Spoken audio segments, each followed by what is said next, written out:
Neck and Whitestone Bridges as we begin the fourth quarter. Tied at 59. Leading scorer in the game, Allen Houston, after that great third quarter performance. He has 23.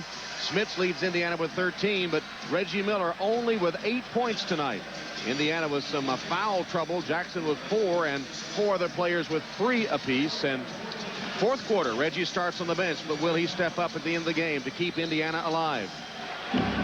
Jalen Rose has certainly made a significant contribution here in the third. Oh, terrific pick, and they're going to call that an offensive foul. Larry Bird up in arms.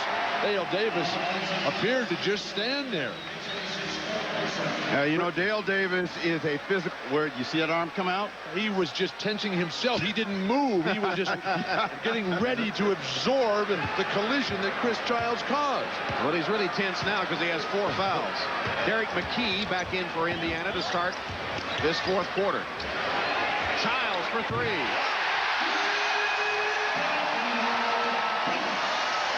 During the break, Tom, Bill said now it's time to find out who wants to play, and Chris Childs is one of those guys that wants to finish the deal for the New York Knicks. 5 quick points for him, and three of them came on that last three-pointer. Pretty well gambled. McKee tied up by Chris Dudley. Steve, if you're a player, this is what you live for. The penetration, something that has killed the Pacers all series. Then the three-point shooting, outstanding, with the exception of that. But, you know, the operative word as we look at Larry Bird is the guys that are players.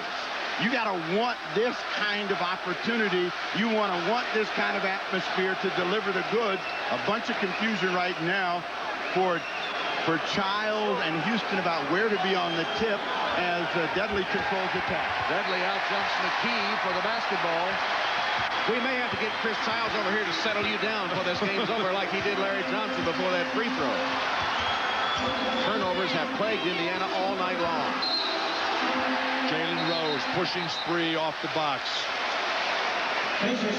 Larry Bird is working these officials all he can. He's trying to say, see the obvious, but you can see right there, Sprewell is hooking and holding, and that's what Bird tells the officials. Wait. He's holding them off. If Spree is trying to back up and he ends up on the Pacer bench, that's a foul. Jalen Rose, the latest Pacer to be tagged with his 4th foul. Pick and roll. Rose stepped right in the passing lane to intercept for Indiana.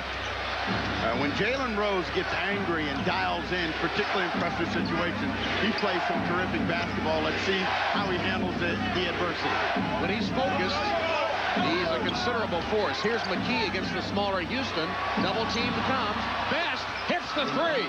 Travis Best left alone. They didn't rotate back fast enough. And he nails his 7th point.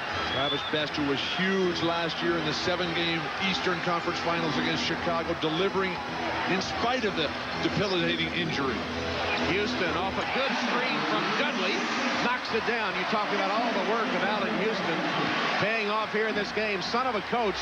His dad, Wade, coached high school, assistant at Louisville, coached Allen at Tennessee, and Jalen Rose lost it. Allen said instead of going home to relax, Dad would say, let's put on the tape of that last game. Plus his dad let him shoot all the time in the game. Loose ball foul call. You can see Travis Best may have the bad drawing, but he doesn't have a bad hand, and he delivers from downtown. And then Allen Houston working real hard just to shake the defense of Derek McKee, drops one in to give the Knicks a 2-point advantage.